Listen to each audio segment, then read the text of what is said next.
일주일밖에 지나지 않았지만 굉장히 좀 시간이 좀 길게 느껴지는 그런 한 주일이었던 것 같습니다. 오늘은 그래도 조금 이제 근접한 그 DMZ죠. 그 DMZ가 이제 뭐 영어로 하면 Demilitarized Zone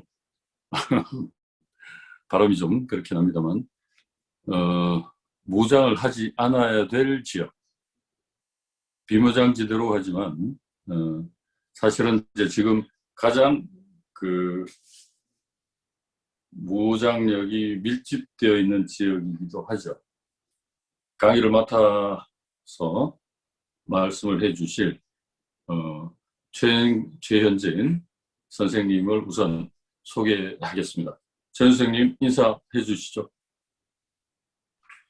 예, 안녕하세요. 반갑습니다. 제 목소리 잘 들리시죠? 네, 잘 들립니다. 네, 감사합니다. 네. 얼굴 뵈니까는 예전에 뵀던 분들도 계신 것 같고, 예, 처음 뵙는 분도 계신데, 제가 평화신도에서 2년 만에 지금 하는 거죠? 2년인가 3년 된 것 같은데, 예, 또 만나게 돼서 반갑고, 사실 이렇게 강의하는 것보다 저는 나가야지 좀 더 재미있는, 좀 더 많은 걸 얘기할 수 있을 것 같은데 이제 또 기회가 되면은 한번 나가서도 직접 현장을 보면서 그렇게 이야기하도록 하겠습니다. 그런데 그 전에 이제 우리 사회자님께서 소개시켜 주신 대로 DMZ 이쪽 그 분단선이라고 그러죠. 군사분계선. 그 군사분계선이 어떻게 만들어져 있고 어떤 속성을 가지고 있는지 하는 거를 일차적으로 먼저 좀 알고, 그리고 고성에서부터 서해 5도까지 사진을 가지고 그 지역의 특징들, 그리고 그곳에 가게 되면은 우리가 꼭 한 번은 봐야 될 곳들, 이런 것들을 보면서 나누도록 하겠습니다. 예, 그럼 본격적으로 시작을 할 텐데요. 제가 지금 PPT를 띄워놨는데 우리나라의 이제 헌법 규정도 한번 좀 봐야 되겠어요. 제가 규정이라고 하는 부분에 대해서 조금 얘기를 하고 싶은데 사실은 우리가 어떤 사물을 볼 때 한 가지로 규정하는 순간에 나머지는 전부 다 거짓이다 라고 이야기를 하고, 그리고 그 사물에 대해서 그 맹목적인 한 가지에 대한 것만 보게 되는데, 그런 규정들이 생각보다 굉장히 많이 있어요, 우리한테. 그런 규정들이 어떤 것들이 있는지 한번 좀 살펴보면서 가는데, 헌법이라고 하는 것도 이제 그런 규정 중에 하나인데, 우리나라 헌법을 보면은 굉장히 재밌어요. 뭐 헌법 다들 아시겠지만은 1조는 모든 권력은 국민으로부터 나온다부터 시작해서는 쪽인데, 3조 이 영토 규정이라고 하는 것 자체가 있는 나라도 있고 없는 나라도 있고, 근데 우리나라는 영토 규정이 있습니다. 근데 대한민국의 영토가 어디로 되어 있느냐 하는 부분이에요. 3조에 보면 대한민국의 영토는 한반도와 그 부속도서로 한다. 이게 우리는 당연하다고 생각하실 수가 있어요. 아마 보시는 분들이 대한민국의 영토는 한반도와 그 부속도서 당연한 거 아니겠나라고 생각하시지만은, 이 헌법 규정 자체가 가지고 있는 문제점 중에 하나가 남북으로 분단이 돼 있잖아요. 분단돼 있는 상황 속에서 한반도를 전체를 대한민국의 영토라면 반도 북쪽에 있는 나라, 즉 우리가 흔히 얘기하는 북한, 정식 용어로는 조선민주주의 인민공화국, 이 나라는 그럼 어떻게 될 것인가 하는 부분입니다. 그러니까 여기서 이제 이런 규정 자체가 한반도를 영토 규정, 우리나라의 헌법에 있는 영토 규정 자체가 북을 그 이적 단체로 몰아가는 거죠, 사실은. 그러면서도 이게 충돌되는 게 4조에서는 대한민국 통일을 지향하면서 자유민주적 기본질서에 입각한 평화적 통일 정책을 수립하고 이를 추진한다라고 하는 두 가지 조항이, 사실은 통일 조항과 영토 조항이 우리가 가지고 있는 헌법 규정에서 굉장히 부딪히고 있는 겁니다. 지금 많은 분들이 이 부분에 대해서 얘기를 하고 계신데, 저희가 헌법에 이런 부분이 있다는 걸 좀 알아두시고 그리고 다음 번호로 넘어가 보도록 할게요. 이런 규정들에서부터 우리가 살펴야 되는데, 우리가 보통 한반도에서 남과 북이 1950년도에 전쟁을 했었죠. 그 전쟁의 이름을 무엇이라고 할 것인가 하는 부분이 또 하나의 우리가 갖고 있는 그 맹목적이라고 할까요? 하나의 규정을 만들어 놓고 우리의 인식을 규정을 하는 게 있어요. 자, 우리가 보통 많이 알고 있는 전쟁의 이름, 일반적으로 많이들 말씀하실 거예요. 6.25 전쟁. 굉장히 많이 말씀하시죠. 6.25 전쟁, 6.25 전쟁. 근데 전 세계 어느 나라든지 전쟁의 그 이름을 지을 때 날짜를 가지고 이름을 지은 경우 거의 없는 거로 제가 알고 있습니다. 근데 우리는 6.25라고 하는 걸 써요. 근데 6.25라고 하는 걸 왜 쓰냐? 우리가 어렸을 때 많이 배우셨을 거예요. 초등학교부터 중고등학교 때까지 해서 배웠을 텐데 6.25 전쟁은 6월 25일 날 일어난 거죠. 1950년 6월 25일. 근데 1950년 6월 25일이 무슨 요일이냐? 일요일이었어요. 새벽. 일요일이라서 군인들은 다 휴가, 외박 나가고 없는 빈틈을 넣어서 북이 남침했다라는 거를 규정을 하는 과정 속에서 6.25라고 하는 전쟁 이름이 나온 겁니다. 그러니까 6월 25일 북이 쳐들어왔는데 그것도 일요일 날 새벽에. 사실 6월 25일이 된 이유 중에 하나가 그것도 있겠지만 또 한 가지는 이따가 정전협정 얘기했지만 정전협정에서 전쟁의 시작과 끝을 어디로 할 것인가. 이거는 사실 포로교화 문제하고도 또 연관이 있습니다. 일반적으로 6.25 전쟁 그러면 북이 남침을 했다라는 것을 과도하게 표현을 하기 위한 과정 속에서 나온 전쟁의 이름일 겁니다. 두 번째로 우리가 보통 얘기를 할 때는 한국전쟁이라는 말도 많이 쓰세요. 요즘에는 6.25 전쟁보다 한국전쟁이라는 말들을 많이 쓰시는데, 자, 6.25 전쟁 6월 25일 날 아무 이유가 없이 일어난 전쟁이에요. 근데 한국전쟁 그러면은 이 한반도에서 일어난 전쟁이죠. 그러니까 왜 일어났었을까 하는 부분들이 연구가 되고 조사가 돼야 되는 거죠. 그래서 같은 전쟁이지만은 6.25를 쓰느냐 한국이라고 하는 말을 쓰느냐에 따라서 원인에 대한 부분들을 우리가 좀 더 고민을 할 수 있는 거죠. 근데 이거는 보통 일반적으로 자본주의 국가, 그러니까 한국과 미국을 비롯한 자본주의 국가에서 많이 쓰는데 북에서 쓰는 용어도 있겠죠. 이 전쟁에 대해서. 북도 한국 전쟁이라고 쓸까 아니면 6.25 전쟁이라고 쓸 것인가. 북에서는 민해방전쟁. 예, 조국 해방 전쟁이라고 얘기했죠. 김다미 선생님 말씀하셨지만은 이거 조국 해방 전쟁이라는 말 속에는 어떤 게 포함이 돼 있을까요? 아니 1945년 8월 15일 날 조선이 해방이 됐어요. 일본으로부터. 근데 또 해방? 뭐로부터 해방이요? 일본으로부터 해방했지만은 미국이 들어왔죠. 한반도 남쪽에. 북은 사회주의 정권을 통해서 해방을 이뤄냈어요. 그런데 남쪽은 또다시 미국이 들어와서 식민지로 전락해 있기 때문에 이 미국으로부터의 식민지로 전락된 한반도 북쪽을 통일해야 된다. 그래서 전쟁을 해야 된다. 미국으로부터 해방하는 전쟁. 그러니까 여기에는 이 해방전쟁이라고 하는 이름 속에는 북과 미국이라고 하는 게 포함이 되어 있는 거죠. 북이 미국으로부터 남한을 구해내는 이런 건죠. 이거에 대해서 이제 중국에서도 또 이름을 붙였겠죠. 최근에 몇 달 전인가요? 중국 네티즌들하고 우리나라 아이돌 가수 중에 중국계 아이돌 가수들이 이 유용을 써갖고서는 중국 네티즌들하고 한국 네티즌들하고 싸움이 한번 일어났었는데, 자, 중국에서 뭐라 쓰냐면은 항미 원조 전쟁이라는 표현을 씁니다. 여기서 나와 있다시피 미국과 자기 친구인 조선민주주의 인민공화국이 미국과 싸우고 있는데 우리가 중국이 거기에 도와줬다. 원조를 해줬다라고 하는 이름을 씁니다. 그 이름을 어떻게 쓰냐에 따라서 우리는 같은 전쟁인데 굉장히 차이가 나는 부분들을 볼 수가 있습니다. 이런 규정이라는 것들이 하나로만 보게 되면은 맹목적으로 하나로만 가게 되지만 여러 분야에서 같이 봐야 되는 거죠. 제가 가장 많이 우리가 얘기하는 것 중에 하나가 그런 거죠. 맹인분들이 코끼리를 만졌을 때 어떻게 코끼리를 규정을 할 것인가. 어떤 분들은 그 앞을 못 보시는 분들이죠, 다. 한 네 분이 계셨는데 어떤 분은 귀를 만졌어요.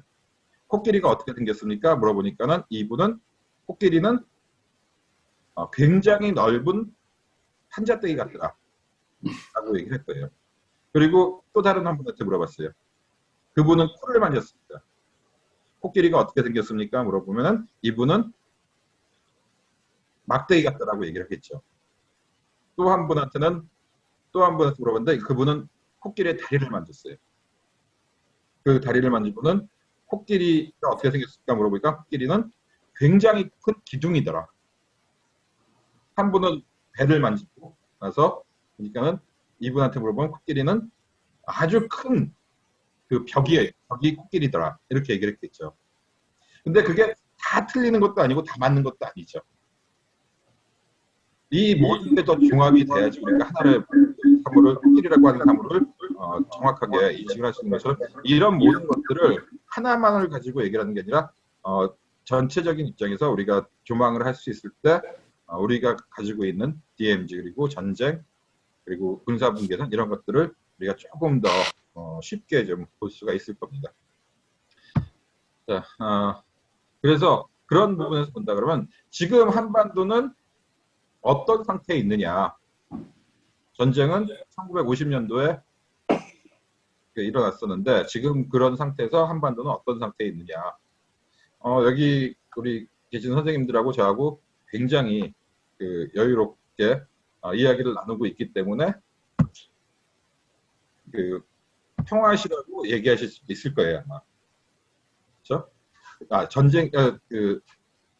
전쟁시라고. 전쟁시는 지금 북과 남이 전쟁이 끝난 것 같지만은 휴전을 했기 때문에 아직도 전쟁 중이다라고 이렇게 보시는 분들이 있을 것이고, 두 번째로 보면은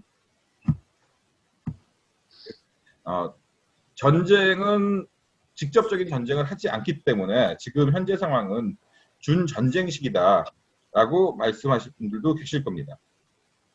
그리고 세 번째로 보면은 준전쟁 시보단 지금 남과 북은 굉장히 위험한 상태에서 있는 상황 아니겠느냐. 그래서 위험시라고 부르고, 마지막으로 지금 우리가 얘기하는 것처럼 굉장히 평화로운 상황이 또 평화시라고 볼 수 있는 분들도 계실 겁니다. 이 모든 것들이 사실은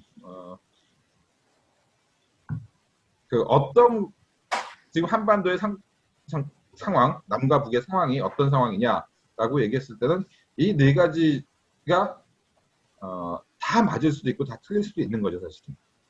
근데 사실 정확하게 얘기하면은 한반도의 상황은 아직까지는 준전쟁 시의 상황이 라고 볼 수가 있는 겁니다. 우리가 일반적으로 생각하는 부분들, 그런 규정들, 우리가 지금 생각하고 있는 부분들을 사실 많이 바꿔보면서 생각을 해야지만이 우리가 군사분계선, DMZ, 그리고 이 민통선 부분, 이런 부분들을 우리가 조금 더 객관적으로 볼 수 있지 않을까 생각이 됩니다. 그래서 제 복지라고 썼는데, 복지란 무엇이냐. 우리가 지향해야 될 바를 이야기할 텐데, 이런 상황 속에서 우리는 복지라고 하면 보통 우리가 행복한 삶을 이야기하는 것을 복지라고 보통 얘기를 하는데, 행복한 삶이라는 건 어떻게 나오는가. 이 행복한 삶이 있기 위해서는 우리한테 가장 지금 현재적으로 필요한 것은 평화겠죠. 모든 남북 간에. 죄송합니다. 이 카톡이 왜 이렇게 소리가 혹시 카톡 오는 소리가 들리나요? 네. 제가 끄도록 하겠습니다. 그래서 행복한 삶을 갖다 주는 게 바로 평화라고 보고, 그래서 이 평화는 바로 복지일 수밖에 없다. 우리가 전쟁 중에는 아무리 좋은 집에 살다 그래도 굉장히 불안할 수밖에 없잖아요. 그리고 그 불안 속에서 행복이라는 게 오기는 굉장히 힘들겠죠. 아마 지금 우리 평화철도에서 부산에서부터 지금 부천까지 올라오셨죠? 철도를 연결하기 위해서. 철도를 연결하다는 것 자체 이게 갖고 있는 함의가 무엇일까? 그냥 남북 간의 철도를 연결하면은 해외 여행을 기차로도 갈 수 있어서 좋을 것인가? 사실은 여기 갖고 있는 거는 철도가 연결되고 남과 북이 자유롭게 오간다라는 거. 그거 자체는 바로 평화라는 거죠. 평화를 가져올 수 있는 가장 빠른 길이기 때문에 아마 우리 평화철도에서 이렇게 여러 가지 사업들을 하지 않을까. 그리고 평화는 복지다라고 했는데 또 한 가지 뭐 평화는 이 평화 뒤에는 어떤 단어를 붙여도 아마 등식이 성립될 겁니다. 남과 북이 평화로우면은 바로 경제적으로 부유해질 수 있는 삶을 갖고 있기 때문에 평화는 경제다라고 이야기를 해도 되는 게 되겠죠. 자, 이제 본격적으로 들어가기로 하는데 정전협정문이라는 거 많이 얘기 들으셨죠? 자, 이 정전협정문을 근데 그 처음부터 끝까지 한 번이라도 다 읽어보신 분 혹시 계세요? 아마 이렇게 얘기하면은 정전협정문 이야기 많이 들어봤는데 뭔지는 모르겠다. 그런데 정전협정문이라고 하는 거는 정확한 제목이 뭐냐면은 국제연합군 총사령관을 일방으로 하고 조선인민군 최고사령관 및 중국인민지원군 사령관을 다른 일방으로 하는 한국군사정전에 관한 협정이 바로 정전협정문이에요. 요거를 줄인 게 정전협정입니다. 제목이 굉장히 길죠. 근데 이 제목에서 우리가 조금 자세히 한번 볼 필요가 있어요. 정전협정 제목을 보면은 국제연합군 총사령관을 일방으로 한다라고 했어요.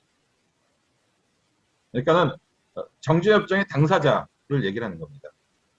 국제연합군 총사령관. 그리고 또 하나의 당사자가 어디냐면 조선인민군 최고사령관 및 중국인민지원군 사령관을 다른 일방으로 한다. 한국에서 군사정전에 관한 협정을 하는데 재밌는 거는 대한민국은 빠져 있어요. 여기에. 국제연합군에 소속이 사실 국제연합군에 소속이 안 돼 있어요. 대한민국. 재밌죠? 국제연합군에 소속이 안 돼 있고 한국이 빠져 있고 근데 반면에 북은 조선인민군 최고사령관 그리고 중국인민지원군 사령관을 하나로 묶어서는 둘이서 같이 나왔기 때문에 북이라고 하는 나라는 분명히 존재를 하고 있습니다. 정전협정에서. 그러니까 사실 정전협정을 우리가 한 번은 꼭 읽어보셔야 되는데 정전협정에 굉장히 많은 부분들이 담겨져 있고 특히 우리가 지금 오늘 공부를 하는 게 바로 DMZ라고 하는 것들을 이야기를 하는데 이 DMZ 형성에 있어서 가장 중요한 그 협정문이 바로 정전협정입니다.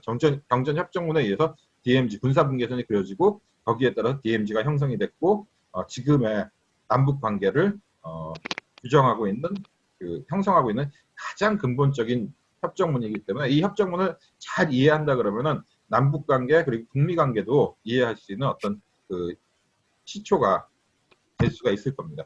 자, 이 정전협정문의 그 첫 서원, 그러니까 첫 시작 글을 한번 쭉 보면은 국제연합군 총사령관을 일방으로 하고 조선인민군 최고사령관 및 중국인민지원군 사령관을 다른 일방으로 하는 하기의 서명자들은 쌍방의 막대한 고통과 유혈을 초래한 한국 충돌을 정지시키기 위하여서 최후적인 평화적 해결이 달성될 때까지 여기서 중요한 것 중에 하나가 최후적인 평화적 해결이 달성될 때까지 한국에서의 적대행의 일체 무장행동을 무장행동의 완전한 정지를 보장하는 정전을 확립할 목적으로 하는 거예요. 그러니까 평화가 유지될 때까지는 전쟁을 지금 조금 중지를 하자라고 하는 겁니다. 하기의 조항에 기재된 정전 조건과 규정을 접수하며 또 그 제약과 통제를 받는데 각자 공동 상호 동의한다. 이 조건과 규정들의 의도는 순전히 군사적 성질에 속하는 거다. 그리고 이는 오직 한국에서의 교전 쌍방에만 적용한다. 자, 여기서 중요한 것 또 하나가 뭐냐면 이 규정들의 의도는 순전히 군사적 성질인 겁니다. 행정적인, 정치적인 부분이 아닌 거예요. 군사적인 부분인 거죠. 그리고 이는 오직 한국에서 교전 쌍방에만 사용된다. 교전 쌍방이라고 하면 남과 북이 아니라 연합군과 그 조선인민군 그리고 중국인민지원군 이 부분을 말하는 겁니다.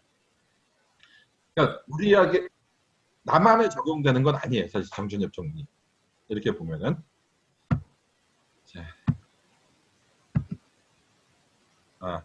그 정전협정문 서원을 보고 이제 정전협정문은 그러면 총 어떻게 구성이 되어 있느냐. 정전협정문은 4개 그 조항으로 구성이 되어 있습니다.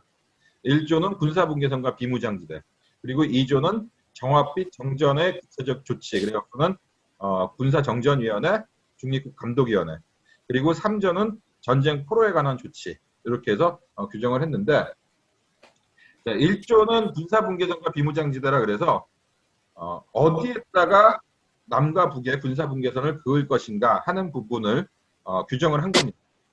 그래서 사실은 이 부분에서 군사분계선은 당시 연합 유엔군과 북이 전쟁을 하는 과정에 있어서 그 전쟁하는 지점을 기점으로 해서 선을 그었기 때문에 바다에서는 전쟁을 안 했었고 육지에서만 전쟁을 했었기 때문에 육지에 대한 규정으로 만들어졌습니다. 그래서 육지에 대한 규정이 있고, 그리고 육지가 끝나는 지점인 한강 하구 지역에 대해서 규정을 해놨습니다. 그 한강 하구 지역은 정전협정의 그 1조 5항에 나타나 있는데, 이 5항에 보면은 한강 하구 지역은, 저희가 한강 하구 지역은 강화도나 파주 쪽 김포에 가면은 보이는 그 강 지역을 우리가 흔히 조강이라고 하는 강인데, 이 지역을 한강 하구 지역이라고 정전협정문에는 표현을 해놨는데, 이 5항에 보면 한강 하구의 수역으로서 그 한쪽 강안이 일방의 통제하에 있고 그 다른 한쪽 강안이 다른 일방의 통제하에 있는 곳은 쌍방의 민용선박이 항행에 이를 개방한다. 그리고 첨부한 지도에 표시된 부분의 한강 하구의 항행 규칙은 군사정전위원회가 이를 규정한다. 각방의 민용선박이 항행함에 있어서 자기 측의 군사 통제하에 있는 육지에 배를 대는 것은 제한받지 않는다. 굉장히 재밌는 규정인데, 이 이후에 53년도 9월 달에 다시 그 군사정전위원회에서 그 한강 하구 수역 통행에 대한 규정을 다시 맺습니다. 그래서 정확한 규정에 대한 통행이 나오는데, 아마 제가 자료를 이거 아마 올려드릴 거예요. 그 내용은 한번 보시기 바라고요. 이 한강 하구 수역을 그 규정을 그대로 보시게 되면은 여기에 민용 선박들, 그러니까 남과 북의 군용 선박이 아니라 우리가 일반인들이 타고 다니는 배들은 분명히 항행을 하게끔 되어 있습니다.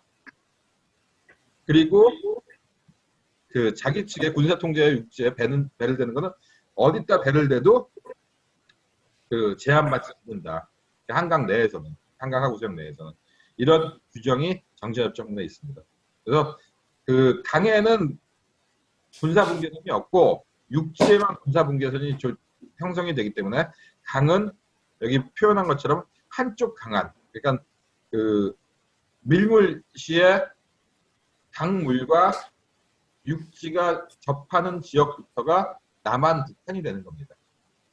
강은 절대 그 강이나 갯벌은 공용수로라고 이야기를 해야 되겠죠. 남과 북이 함께 쓰는 그런 공용수로입니다. 그리고 2조는 이게 넘어갔네요. 2조는 그 군사분계선에 대한 관리 부분, 그리고 3조는 포로교환 문제입니다. 사실 포로교환 문제가 우리는 쉽게 그냥 넘어갈 수 있는 부분이긴 하지만은 당시로서 포로교환 문제는 굉장히 중요한 조항이었다 그래요. 왜 중요하냐? 포로의 규정을 어디로 할 것이냐, 무엇으로 할 것이냐 하는 부분이 굉장히 크기 때문에 그렇습니다. 포로에 대한 규정을 언제부터를 포로로 할 것이냐. 아까 그 6.25 전쟁, 한국전쟁 뭐 얘기를 했는데, 그 1948년도에 8월 15일 날 그리고 9월 9일 날 남과 북의 정권이 새롭게 들어서면서 지속적인 전투가 계속 있었습니다. 전쟁이. 그러니까 6월 25일 날 급작스럽게 일어난 것이 아니라 그 이전부터 전쟁이 계속돼 왔었고, 그 전쟁이 전면적으로 확대된 게 6월 25일이라고 보는 거죠. 그래서 그 전부터 전쟁이 있었는데 6월 25일 이전에 전쟁이 있었으니까 포로가 분명히 있었겠죠. 그 포로들은 이 전쟁에 있어서 포로냐 아니냐 했을 때 이 정전협정에는 6월 25일부터를 전쟁의 기점으로 삼았기 때문에 6월 25일, 1950년 6월 25일 이전에 잡혔던 포로는 포로 교환 대상이 안 되는 겁니다. 그리고 정전협정물이 발효되고 나서 1953년 7월 27일 이후에 잡힌 포로도 포로에서 배제가 됩니다. 그리고 또 한 가지는 포로를 어떤 사람들을 포로로 할 것이냐. 우리가 이제 흔히 알고 있는 그 남쪽에 남아있었던 북이 남쪽 낙동강전선까지 내려왔다가 군사분계선을 넘어서 다시 남록강전선까지 밀렸다가 지금의 군사분계선에서 대치하면서 2, 3년을 전쟁을 끊게 되는데 그 전선에서 지금 군사분계선상에 대치를 할 때 낙동강전선까지 내려왔다가 후퇴를 못하고 지리산이라든지 각 산으로 들어간 빨치산 분들, 이분들은 과연 포로일 것인가 아닐 것인가. 특히 이제 그분들 중에서도 이제 군번을 가지고 있는 군인들 같은 경우 포로로 규정이 될 수 있지만은 우리가 소위 말하는 남노당 쪽에서 남쪽에서 그 사회주의 운동을 하시다가 같이 들어가신 분들, 이분들은 군번이 없겠죠. 군인이 아니니까는. 그런 군인이 아닌 민간인으로서 그렇게 빨치산 활동을 했던 사람들을 포로로 볼 것인가 아닐 것인가. 이 부분이 굉장히 중요한 부분이 됩니다. 결국에는 이분들은 포로로 안 나오죠. 이거는 북에서만 그런 게 아니라 남쪽에서도 보면은 미군에 의해서, 미국 OSS에 의해서 활동을 하시던 북쪽 내에서 6.25 때 게릴라로 활동하시던 분들인데 이분들도 포로로 포함되지 않았습니다. 그리고 포로 교환 문제가 또 한 가지 중요한 거는 포로 교환에 있어서 자율 의사에 맡길 것이냐 아니면은 원한대로 자기가 있었던 원 부대로 복귀시킬 것이냐 하는 부분도 굉장히 큰 문제였습니다. 만약에 자율의사를 따랐을 경우에 많은 포로들이 나 북쪽으로 갈래 그러면 전쟁의 정당성이 북쪽에 있기 때문에 남쪽은 정당성이 없어지는 거죠. 반대로 북쪽이나 남쪽에 있던 포로들이 나 남쪽으로 갈래, 남쪽에 남을래 이러는 순간에도 문제가 되기 때문에 서로가 그런 부분들을 합의하기 위해서 그냥 원대 복귀시키는 형식의 포로 교환을 했다는 거죠. 그리고 정전협정은 4조가 있는데 4조는 지금 60항 딱 하나입니다. 요거를 저희가 잘 읽어봐야 되는데 4조는 쌍방 관계 정부들의 건의라 그래갖고는 한국 문제의 평화적 해결을 위하여 쌍방 군사령관은 쌍방의 관계 각국 정부에 정전협정이 조인이 되고 효력을 발생한 후 3개월 내에 각기 대표를 파견하여 쌍방의 한급 높은 정치회의를 소집하고 한국으로부터의 모든 외국 군대의 철수 및 한국 문제의 평화적 해결 문제들을 협의할 것을 이에 건의한다. 정전협정문은 분명하게 군사협정이에요. 군사협정이기 때문에 이 임시로 맺은 군사협정, 군인들이 전쟁을 하고 있었기 때문에 우리들은 이제는 잠깐 전쟁이 멈췄으니까는 행정부, 정치 관계자들이 행정부의 관계자들이 나와서 이제 그 새로운 협정을 맺어라. 그 기간 3개월 줄 테니까 3개월 내에 각각의 정부에서 민간 대표들, 그러니까 정부의 대표들을 파견해 갖고서는 여기도 보면 한급 높은 정치회의, 그러니까 군사가 아니라 정치적인 협정을 통해서 새로운 협정 체계를 마련하고 정전협정이 아닌 새로운 협정 체계, 그게 평화협정이 될 수도 있고 남북 합의가 될 수도 있고 합의협정이 될 수도 있고 여러 가지 형태가 되겠지만은 그렇게 해갖고서는 새롭게 협정 체제를 발휘하고 그리고 한반도 내에 있는 모든 외국 군대, 그러니까 중국 인민지원군이라고 하지만 중국 인민지원군도 철수를 해야 되는 거고 유엔군이라고 하는 군대도 철수를 해야 되는 거죠. 이렇게 하면서 해결을 할 것을 건의를 했는데 이 부분은 지금까지 지켜지지 않고 있습니다. 그러다 보니까는 한반도는 50년 동안 전쟁 상태를 지속하고 있는 거고 이 정전협정문으로 50년 넘었죠. 벌써 70년이 됐네요. 70년 동안 이 정전협정문 체계를 그대로 유지를 하고 있는 거고 그 유지 속에서 굉장히 불안정한 상황에서 있는 겁니다. 우리들의 통일을